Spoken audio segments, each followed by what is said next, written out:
what it means if the United States labels Nigeria a country of concern. A new bill sponsored by United States Senator Ted Cruz is putting Nigeria back in the global spotlight, and not for good reasons. The Nigeria Religious Freedom Accountability Act of 2025 seeks to designate Nigeria as a country of particular concern, one of the harshest labels under United States law for nations accused of violating religious freedom. But what does that mean for Nigeria, its leaders, and millions of citizens caught between insecurity and international politics? Here's our analysis. For years, rights groups and United States lawmakers have accused Nigeria's government of turning a blind eye to the mass killing of Christians, destruction of churches, and displacement of entire communities, especially in the Northwest and Middle Belt. The United States State Department once had Nigeria on this very list, but removed it in 2021, drawing outrage from human rights advocates. Senator Cruz's bill aims to reverse that decision, arguing that the Nigerian government has failed to prevent, investigate, or prosecute religiously motivated violence. If passed, the bill could have sweeping consequences. Nigeria would face official United States designation as a violator of religious freedom, joining countries like Iran and North Korea. The United States could impose sanctions on Nigerian officials, including travel bans, asset freezes, or visa restrictions for anyone found complicit in persecution.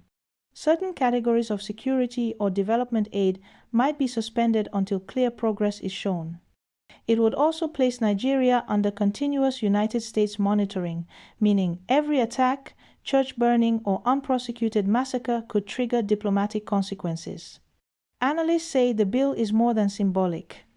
It reflects deep frustration in Washington over what many see as systemic impunity, where armed Fulani militias and bandit groups continue mass killings with little accountability.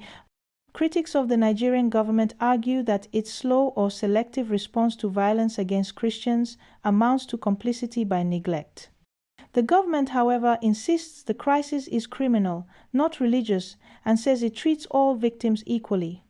But with state officials in the north recently seen holding peace meetings with armed bandit leaders, some arriving fully armed, the optics tell another story.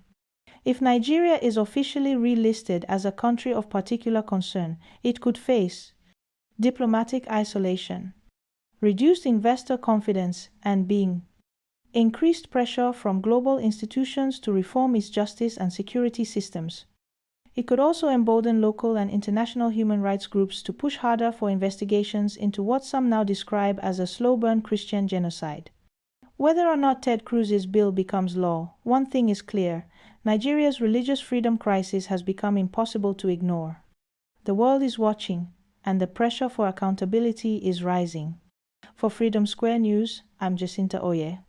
Stay with us for continuing coverage on Nigeria's security, faith, and justice. Freedom Square.